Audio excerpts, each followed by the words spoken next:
What if I told you that some of baseball's greatest heroes weren't just defined by their home runs, their perfect games, or their Hall of Fame plaques? What if the real measure of greatness was something far more powerful? The ability to change the world while overcoming impossible odds. Today, we're exploring the stories of baseball's most legendary heroes. These aren't just players who dominated statistics. These are men who faced racial barriers, war, disease, and personal tragedy, and chose to respond with dignity, courage, and an unwavering commitment to excellence. Their stories will inspire you. Some might even bring you to tears. Let's start with Ted Williams, the splendid splinter. When you think of Ted Williams, you probably think of his .406 batting average in 1941, the highest since 1930. You might think of his 521 career home runs or his 2 MVP awards. But here's what most people don't know.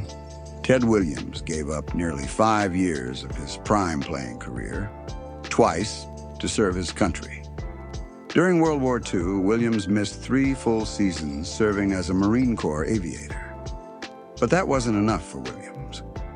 When the Korean War broke out, despite already being 34 years old, and at the absolute peak of his fame and earning potential, Williams was recalled to active duty. This time, he wasn't joining some cushy military role. He flew 39 combat missions in the dangerous F-9F Panther jet fighter, one of the most vulnerable aircraft of the war. On February 16, 1953, everything changed. Williams was flying a bombing run when his plane took enemy fire. Flames engulfed the fuselage. His hydraulics were shot. In that moment, Williams had a choice: eject and save himself, risking injury that might end his baseball career, or fly the damaged, burning aircraft back to base.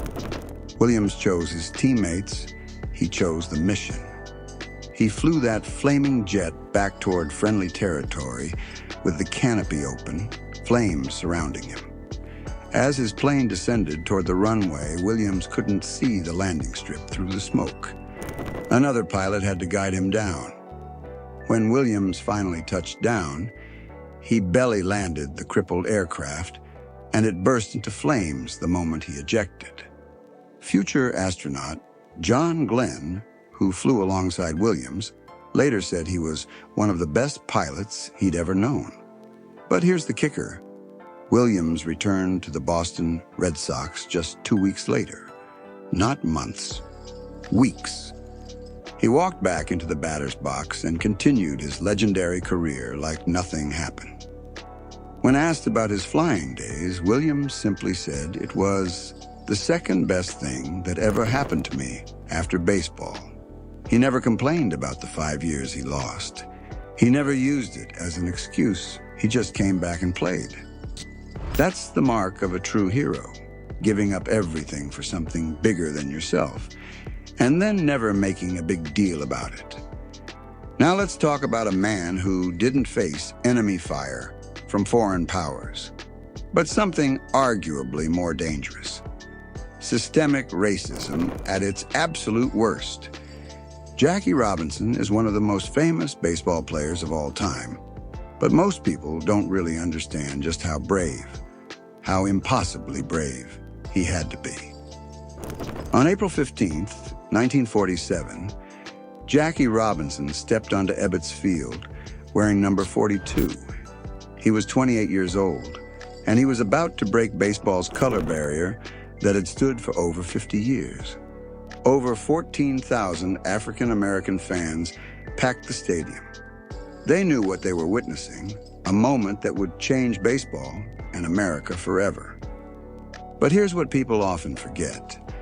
Branch Rickey, the Dodgers executive who signed Robinson, gave him one specific instruction. He said, "I'm looking for a ball player with guts enough not to fight back." Robinson had to accept that he would face brutal, dehumanizing racial abuse, and he couldn't respond with his fists. He had to respond with his talent, his dignity, and his character. And that's exactly what he did. Robinson endured death threats. Opposing players deliberately tried to injure him with high and tight fastballs. Fans hurled the worst racial slurs you can imagine. In the South, Jim Crow laws prevented him from eating in the same restaurants as his white teammates or sleeping in the same hotels. Think about that for a second. You're playing professional baseball and your own teammates can eat together, but you have to find a separate restaurant. They can stay at the hotel, but you have to find a different one. Every single day, you're reminded that people think you're less than human. Most people would have quit.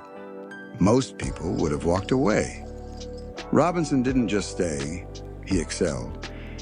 In 1947, he won Rookie of the Year, hit .297 with 29 stolen bases, and was selected to the All-Star Game. In 1949, he won the National League MVP award. He helped lead the Dodgers to 6 pennants, and in 1955, their first, and what turned out to be their only, World Series championship in Brooklyn. But here's where Robinson's heroism transcends baseball entirely. After his playing career ended, Robinson didn't fade away quietly. He marched with Dr. Martin Luther King Jr. during the Civil Rights Movement. He used his fame, his platform, and his voice to fight for justice. On April 15th, 1997, exactly 50 years after Robinson broke the color barrier, MLB retired his number 42 league-wide. He's the only player in history with that honor. Every single player who ever wears number 42 wears it as a tribute to Jackie Robinson's courage, his excellence, and his refusal to accept the world as it was. Robinson didn't just change baseball, he changed America. Not all heroes face external enemies. Some face invisible ones. Lou Gehrig was one of baseball's most reliable, most dependable players ever to step on a field. His nickname was the Iron Horse, and it was earned. For 14 consecutive seasons, Gehrig played in 2,130 consecutive games. That means he showed up every single day for over 2,000 games in a row. He never called in sick. He never took a mental health day. He never asked for rest. And here's the crazy part. During that streak, Gehrig suffered 17 broken hand fractures. 17 times he fractured his hand, and he came back the next day. That's not just dedication. That's obsession. That's love for the game. But in 1939, something changed. Gehrig, who had always been a slugging machine, suddenly couldn't perform. He didn't know why. He just knew something was wrong. His average dropped. His power disappeared. After 2,130 consecutive games on May 2nd, 1939, Gehrig made the decision to remove himself from the lineup. 3 months later, on July 4th, 1939, doctors diagnosed him with ALS, amyotrophic lateral sclerosis, a disease that attacks the nervous system and has no cure.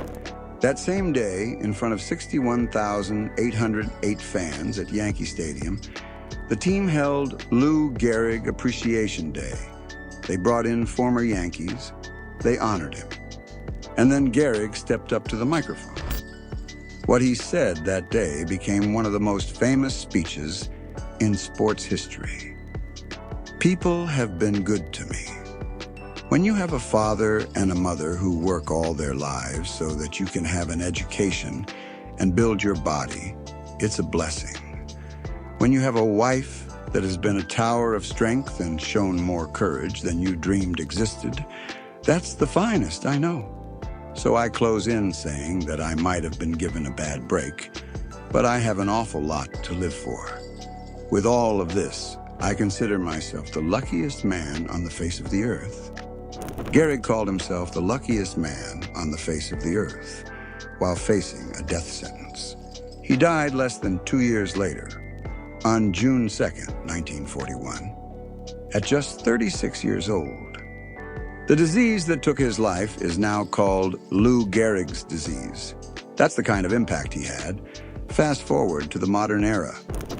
Derek Jeter spent his entire 20-year career with the New York Yankees. In an age where star players jumped from team to team chasing championships and max contracts, Jeter stayed loyal.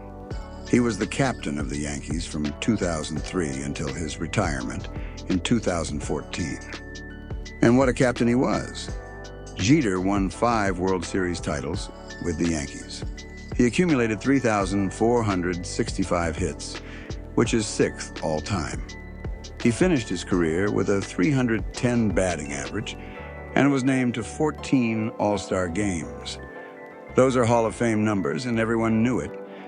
But numbers don't capture what made Jeter truly great. Jeter had a reputation for showing up in the biggest moments. In the 2001 American League Division Series against the Oakland Athletics, the Yankees were down to their final strike in Game 5. The game was tied. Oakland had a runner on third base and a runner on first base. If the ball got past the infield, the run scored and the season was over. The batter hit a grounder to the right side of the infield. Everyone in the stadium thought the run would score. The season would end. Then Jeter did something that nobody was positioned to do. He sprinted from shortstop across the infield, intercepted the throw near first base, and in one fluid motion, without looking at the base, flipped the ball to catcher Jorge Posada, who tagged out Jeremy Giambi trying to score. That play became known as the flip play. It's one of the most iconic moments in Yankees history, and it kept their dynasty alive. The Yankees went on to win that series and eventually won the World Series. But here's what really made Jeter a hero. He led by example, not by demanding attention. He didn't have the highest home run totals. He wasn't the flashiest player. He was just the best. He showed up every day, played the game the right way, and made everyone around him better. When Jeter retired, even players on rival teams, players who had competed against him for 2 decades, stood up and applauded. They respected him because Jeter had earned that respect through consistency, excellence, and integrity. In 2020, Jeter was elected to the Hall of Fame with 396 out of 397 votes. He received 99.75% of the vote, the second highest percentage in history. In baseball's most conservative institution, the message was clear. Derek Jeter belongs among the greatest ever. If Derek Jeter was the face of the Yankees dynasty, then Mariano Rivera was the soul. Mariano Rivera wasn't the flashiest closer. He didn't have a devastating curveball or a triple-digit fastball. He had one pitch, a cut fastball. That was it. He perfected one pitch to such a degree that he became the greatest closer in baseball history. For 19 seasons with the Yankees, Rivera was the most dominant pitcher in the biggest moments. He won 5 World Series titles. He was named World Series MVP in 1999. He appeared in 13 All-Star games. In 141 postseason innings, Rivera allowed just 11 earned runs and compiled a 0.70 ERA, the lowest in postseason history. Think about that. In the pressure of the playoffs, when the stakes are highest and the competition is fiercest, Rivera was nearly unhittable. But here's what made Rivera truly special. He was humble, genuinely humble. In a sport full of egos and superstars who demand attention, Rivera was the opposite. He treated minor league players with the same respect he gave to Hall of Famers. He didn't seek endorsements. He didn't have a massive social media following. He just did his job with excellence and let his performances speak for themselves. heroes. When Rivera retired in 2013, something unprecedented happened. At his final All-Star Game appearance at Citi Field, manager Jim Leyland, his manager, held the entire American League team back in the dugout. He let Rivera stand alone on the field while 45,000 fans gave him a standing ovation that lasted for several minutes. Even opposing players came out to watch. In 2019, Mariano Rivera became the first, and to this day, the only player ever to be voted into the Hall of Fame unanimously. All 425 voters selected him. Perfect, unanimous, no dissenting votes. That vote said everything about who Rivera was as a person and as a player. Now let's talk about a man who broke the most famous record in baseball while facing unimaginable hatred. Hank Aaron spent 23 seasons in Major League Baseball and accumulated 755 career home runs, breaking Babe Ruth's sacred record of 714. But here's the context everyone needs to understand. Aaron was an African-American player chasing the record of the game's greatest white player during a period of intense racial tension in America. In 1974, when Aaron was on the verge of breaking Ruth's record, he received death threats. Serious, credible death threats. People sent him letters saying they would kill him if he broke Ruth's record. The FBI had to get involved.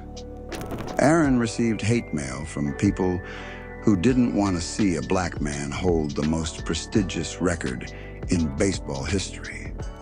And yet on April 8, 1974, at Atlanta Fulton County Stadium, Aaron hit his 715th home run off Al Downing of the Los Angeles Dodgers. He broke Babe Ruth's record. The crowd erupted. But Aaron didn't just break the record and fade away. He finished his career with 755 home runs, a record that stood for 34 years until Barry Bonds broke it in 2007.